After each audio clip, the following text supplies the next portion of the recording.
بسم اللہ الرحمن الرحیم۔ کیا ہم عورت کے پیچھے سے ہم بستری کر سکتے ہیں اور اسلام اس کے بارے میں کیا حکم دیتا ہے؟ آج کی ویڈیو میں بتاؤں گا حدیث کے ساتھ۔ ویڈیو کو پورا دیکھیے گا پھر سمجھ لگے گی۔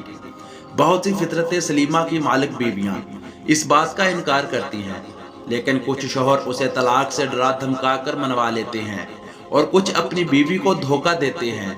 بیوی شرم و حیا کی وجہ سے اہل علم سے پوچھ نہیں پاتی اور وہ اسے کہہ دیتا ہے کہ یہ حلال ہے۔ کہ نبی صلی اللہ علیہ وسلم نے فرمایا کہ خامد کو اپنی بیوی کے ساتھ ہر طرح سے جماع کی اجازت ہے، آگے سے پیچھے سے، بشرطے کہ اولاد کی جگہ سے جمع کیا جائے۔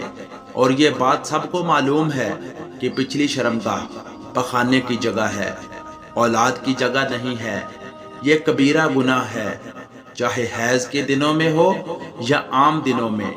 نبی صلی اللہ علیہ وسلم نے ایسا کام کرنے والے پر لعنت کی ہے اور فرمایا ایسا شخص ملعون ہے جو عورت کی پچھلی شرمگاہ میں جمع کرتا ہے۔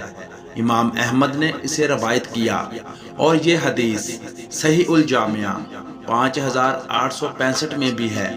بلکہ نبی صلی اللہ علیہ وسلم نے یہاں تک فرمایا کہ جس نے حائضہ سے جماع کیا، یعنی کہ وہ عورت جس کو حیض آیا ہوا ہو، یا بیوی کی پچھلی شرمگاہ میں جماع کیا یا کسی کاہن کے پاس آیا، تو اس سے محمد صلی اللہ علیہ وسلم پر نازل شدہ قرآن سے کفر کیا۔